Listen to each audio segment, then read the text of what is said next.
Welcome back to Sports by GSMC Podcast Network. I'm your host, Jeremy Lapidus. It is Friday, September 6th. I appreciate all of you guys spending your Friday afternoons with me. If you are just tuning in, we just finished going over an incredible Week 1 kickoff game between Patrick Mahomes and the two-time defending Super Bowl champion Chiefs and the reigning AFC championship losers, reigning MVP Lamar Jackson and the Baltimore Ravens. An incredible game that came down to as close as you possibly can to overtime. Literally a toenail out of bounds. What a great way to kick off the NFL season.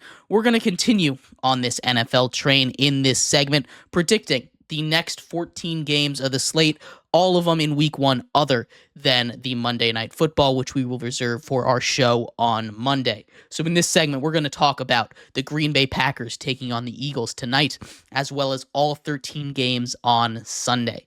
But before we get into that, remember, if you would like to be an even bigger part of the show than you already are, all you need to do is go to gsmcpodcast.net. Or if you are on YouTube, you can use that super chat feature. If you do either of those two things, a message should pop up on the bottom of the screen for you, me, and everybody else around the world to see. If you do have a burning question about sports, anything at all that you would like to ask, go and throw that in the comments. Throw it in the chat. I will get to it as soon as I possibly can. I appreciate everybody so much for sticking around, spending your Friday afternoon talking some sports with me. But like I was saying, we are going to get into our predictions for Week 1 of the NFL season. Starting off with tonight's game in Sao Paulo, Brazil, the first game in NFL history taking place in South America. It's going to be a great game. Jordan Love, the newly minted $55 million man, taking on Saquon Barkley, Jalen Hurts, and the Eagles. It's going to be a lot of fun tonight. I cannot wait. This game currently has the Philadelphia Eagles favored by 2.5 points. This is going to be an interesting one. I did say in the intro to the whole episode, I have 4 upset picks. We're going by the spread to see if they're upsets or not. Because in my mind, every game I pick is not an upset because I think they're going to win it.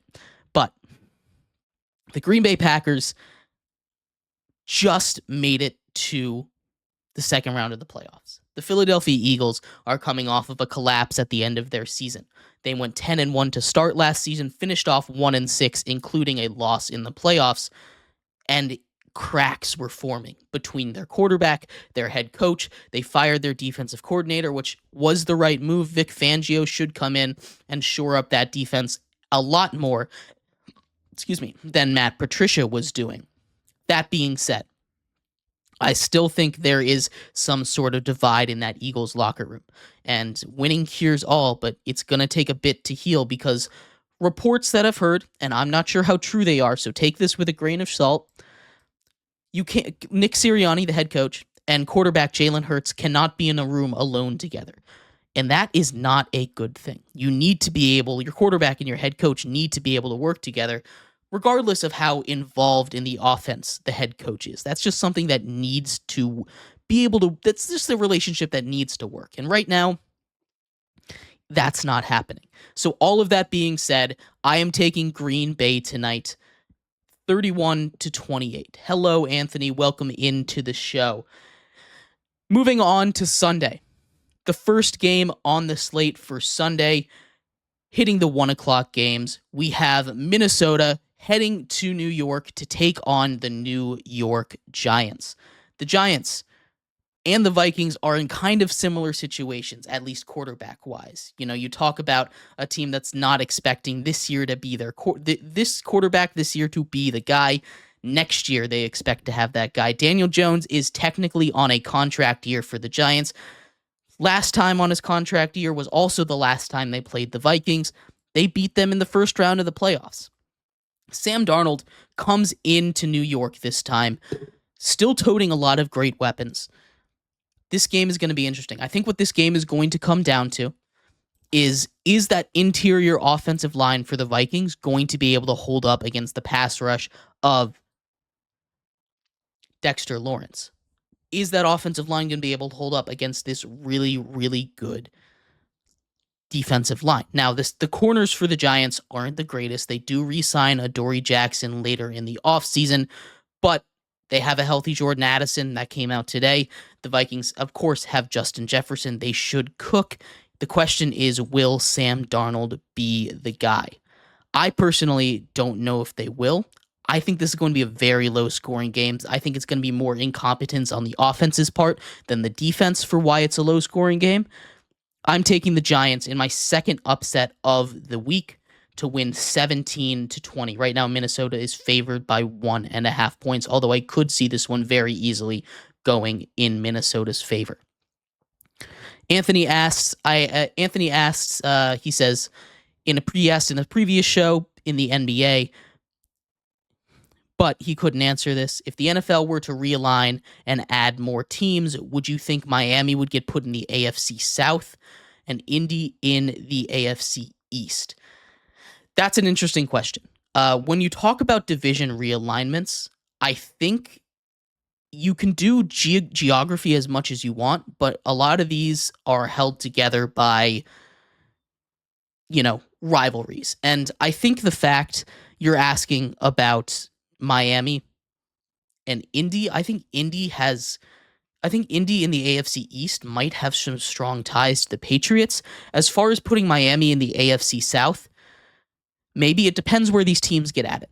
I could absolutely see that happening. You have the Jacksonville-Miami, you get the interstate rivalry there, as opposed to them going up into the Northeast. Indy was in the AFC East previously.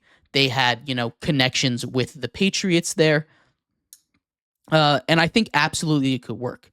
Anthony says that's an old school fan mentality. In your opinion, I think they just, because you're not in the same division, you can't have rivalries. You're absolutely right. It's just it helps when you play 2 games a year to really solidify rivalries. That's why the strongest ones are in division. That's why the Cowboys are still in the NFC East. It's because of that rivalry kind of sense of things. And it's not to say that the rivalry with the now Commanders wouldn't still exist. It would just be lessened because, they don't play each other twice a year and there's not as much animosity between them. But I do get your point that I do absolutely think you're right that if there was realignment, again, it depends where these teams come in, but Miami could absolutely, that the Miami and Indy switch could absolutely happen. We will get to your other question, Miami, Jacksonville. Actually, you know what? We can do that one now. Miami takes on Jacksonville in Miami. Anthony asks, do I have Jacksonville upsetting Miami? I do not. I do not. And we'll get to why in a second. The reason, very simply, for why I have Miami beating Jacksonville is because the secondary in Jacksonville. I think Tua, Tyreek, and Jalen Waddle are going to do basically whatever they want against that secondary, carve them up. I actually don't have this one as a very close game. I have Jacksonville losing 16-34. That's not to say that this is a game that Jacksonville can't win. I think their offense has the capability to keep up with the Dolphins. I just don't see a world where that Jacksonville secondary is able to hold up against the weapons and Mike McDaniel's system. One more thing on that division realignment thing. Anthony says that's where I disagree. You can make the rivalry game more important if you didn't have to play them multiple times. You're right. It's just the fact that you play them every year. You play every other team once every 4 years. And that, again, takes away from some of the rivalry things. I do understand the point you're saying. And this is a good discussion. I'll have a whole segment on this later, actually. This is a really good idea. So thank you for that. But I do want to get back to this real quick. Cap for Life says 14-team PPR, Stroud, Jacobs, Achane, McBride, Rice need 2 out of 4. Sutton, Shakir, Singletary, or Coleman. Do I pick up Wilson, drop Dobbs? Which Wilson are you talking about? First of all. Second of all, you're out of the two of the 4 at the bottom. I'm going to lean towards whichever one of those Buffalo receivers you think is going to be the biggest. I might lean towards Coleman. I think both of those might have good games. And as much as I want to say Singletary, I can't trust the Giants offense right now. So we'll go with Sutton and whichever one of those Buffalo Bills wide receivers you like more. I like Coleman a little more, but they're kind of 1A, 1B right now until I see exactly how it works in the offense. I like Romeo Doubs, but, Arizona's Wilson, I lean towards Romeo Doubs a little more. I don't know what his target share is going to be. I have a friend who's doing fantasy. He wants to know both of his quarterbacks are young quarterbacks. One is Anthony Richardson, one is Caleb. Ooh, that is tough. I lean towards Anthony Richardson in this one, just because I like his rushing upside, but both, I don't think you can go wrong with either of them. Getting back to the predictions real quick. Arizona taking on Buffalo is actually the next one on the list. And your question about which receivers to start is a very good one because I think this one is going to be very high scoring. I love Arizona's offense. Arizona's offense is an offense that I have a lot of shares in fantasy. I love Kyler Murray. I love Marvin Harrison. Trey McBride, I think, could be really good this year, as well as James Conner, which I have actually a lot of shares of, but he's getting slept on a little bit.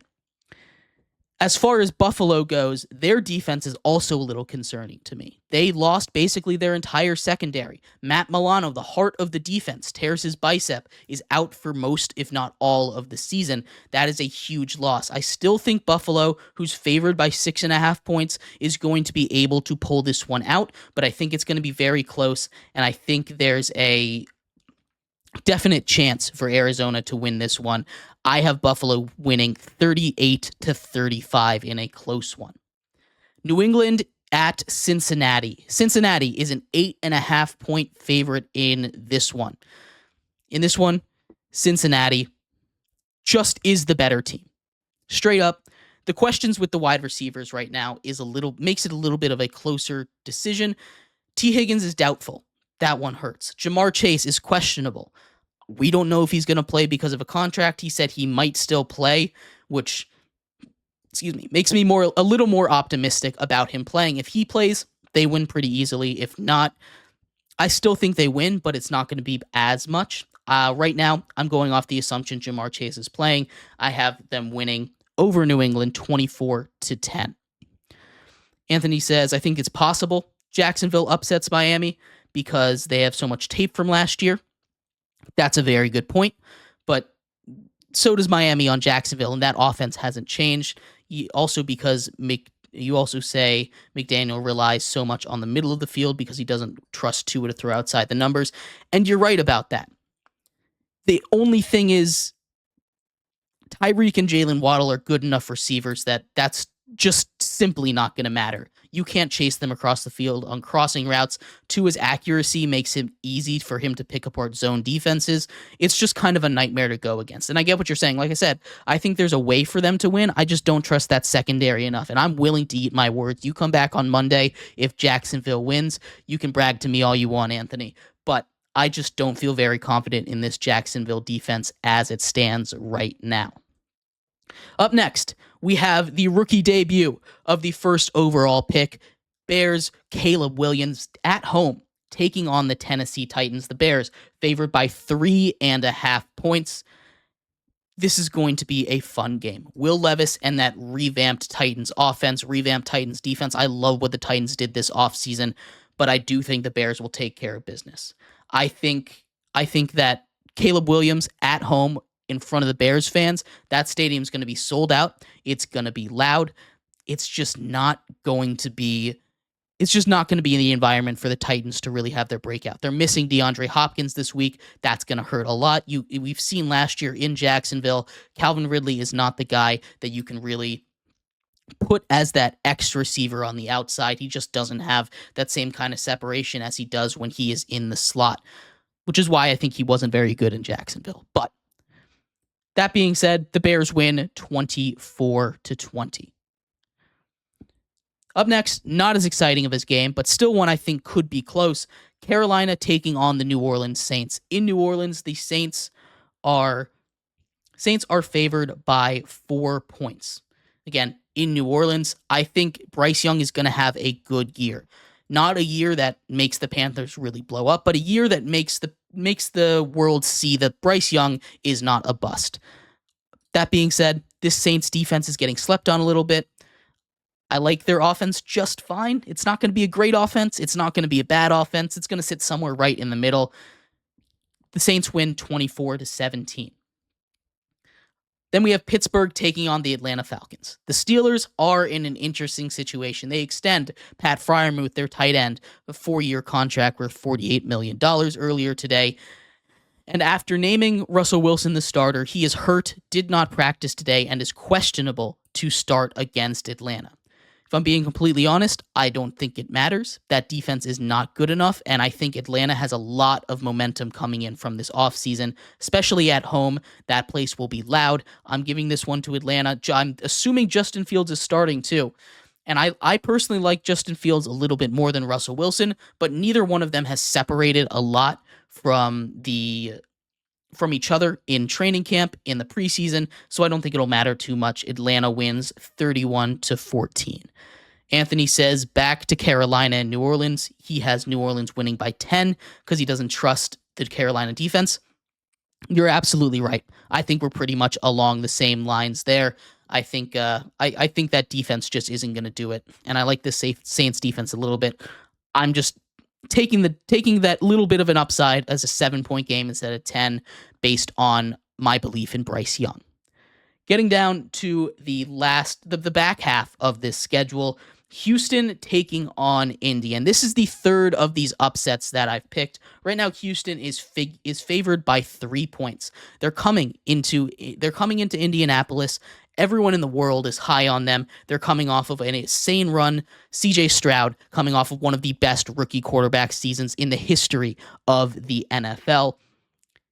Heading into Anthony Richardson's house. And I am a big fan of Anthony Richardson. If you've been watching this show, you know that I put him as my dark horse pick to win MVP, which might be a little bit much. He's my third place MVP winner right now. If we go through the odds, he's my third pick to win MVP. I really like this Colts team. I think this is going to be a close game, but I think Indy's going to pull this one out at home, winning 21-23.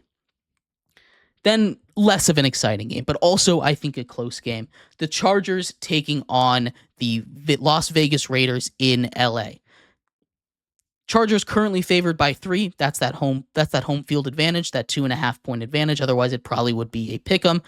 I am leaning towards the Chargers. The Chargers don't usually do good in tight games, but both of these teams are bad. Point blank period, both of these teams are bad. I like the Gardner Minshew with Devontae Adams connection. I think that's going to be a lot of fun. Outside of that, there's not much. The Chargers defense, not great. Max Crosby and Christian Wilkins are the only thing to look forward to on that Raiders defense, and they should eat against this Chargers line, but the Chargers are going to run the ball a lot, and I think it's going to be just enough to win this game, 24-26. The Chargers start off the Jim Harbaugh era with a win. Heading to Seattle for a Denver Broncos Seattle Seahawks game. The Seahawks are favored by 6 points. The Denver Broncos, Bo Nix, starting as a rookie, the first rookie to start in the Broncos uniform since John Elway, all the way back in the 1980s. It's been a long time, but Bo Nix played his way into that job. I still don't think they're going to be a very good team, but Bo Nix looks solid. He knows what he's doing. Cortland Sutton seems like a good weapon. There are going to be a lot of checkdowns. A lot of checkdowns in this game. I don't think they're going to be able to move the ball very well. Mike McDonald, former defensive coordinator of the Ravens, comes over as the head coach. I really like him. I like the scheme he has, and I think Seattle, under his scheme, could return to form defensively. I think this is just not a good matchup in the first game for Bo Nix and the Broncos, as the Broncos fall 10-27. Then we get Dallas versus Cleveland. And this line was shocking to me. I'm just going to be completely honest with you. This line is shocking to me. Real quick, Anthony says, I think Jim Harbaugh is going to try and prove a point in his first game, and the Chargers are going to win, and it's going to be a blowout. I just don't believe in this Chargers team enough for it to be a blowout. In fact, I think the Raiders might even be a better team, if only slightly. But I do think that Jim Harbaugh debut is going to be able to push them over to a win. So I like your reasoning there, Anthony. But getting back to Dallas at Cleveland. This game is shocking to me. This is the fourth of the 4 upsets that I've picked. Dallas is an underdog. I know it's in Cleveland, but that Dallas offense is going to do its thing regardless of how good this Cleveland defense is. Myles Garrett might be able to slow them down, but this is still a really good Dallas offense. Dak Prescott, CeeDee Lamb. There's just no way they can cover them all game long. I know that running game is a little bit weaker, but I have Dallas winning 28-21. Cleveland favored by 2.5.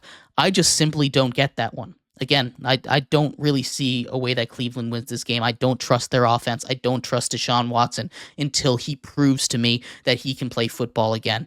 I'm just not going to trust him. So Dallas, that's the fourth of the 4 underdog picks that I have for this game, which leaves 2 games remaining on Sunday. Washington taking on Tampa Bay in Tampa. Jaden Daniels' debut game, not at home. This Washington defense is going to be an issue. Real quick before we get into that, Anthony says he has Cleveland winning this game. He doesn't trust Dallas for some odd reason, which I understand. Dallas lost a lot of talent. He's not sure if the consistency of the running game or the linebackers on the defensive side. I would lean more towards the running game. I don't trust that running game led by Zeke, Dalvin Cook, and Rico Dowdle. I don't really trust any of those guys. But the offensive line is better. That defense is going to be just fine. They have Trayvon Diggs back. They lose Deron Bland, but they were able to survive without Trayvon Diggs last time. And I think that offensive line is going to be just fine. Zeke isn't going to go out and rush for 100 yards. None of those guys are, but they'll be able to get you 30 to 50, and their passing game can do the rest. But getting back to Washington at Tampa, Jaden Daniels is going to be a lot of fun to watch. I am so excited for Jaden Daniels this season. I want to see what he can do against Tampa. Mike Evans kills it against Washington every single time they play. Look for him to have a huge game with Baker Mayfield. I think the Tampa Bay Buccaneers take game 1 as 3.5-point favorites, 17-23. And finally, the last game of the Sunday slate, a rematch of the Matthew Stafford Bowl from the playoffs last year. The Rams head back to Detroit. Detroit is a 4.5-point favorite. Sunday Night Football, Matt Stafford back to Detroit for just the second time ever. This one should be a lot of fun. In the playoffs, it was a 1-point game coming down to the stretch. I think it's going to be very similar. I love what Detroit did this offseason. They brought in Tim Patrick. I think he's going to be huge as a second wide receiver. I'm not sure if they're going to call him up for the practice squad or not. Amon-Ra St. Brown, going to do his thing. That rushing game, going to do their thing, especially on an Aaron Donald-less defensive line. And I think that's going to be the difference in this game. I would lean Los Angeles because they got healthier, but I like the defensive moves by Detroit as well. And the lack of Aaron Donald makes this push, in my opinion, a little bit more in the favor of Detroit. I have Detroit winning 24-30. But let me know about anything you guys, any of these games you guys thought. I only picked 2 teams to win on the road, and one of them is in Brazil. So really only one true road game I picked as the road team to win, which is a little interesting, but home field advantage is a real thing in the NFL. So we're going to take a quick break here. When we come back, we're going to predict some college football games. I got 10 of those. It's a little bit less than this segment. We're going to go over the biggest 10 games that I can think of for this week, talk about some upsets, what I think they're going to do, and some score predictions as well. So stick around for that. We'll be right back here on Sports by GSMC Podcast Network.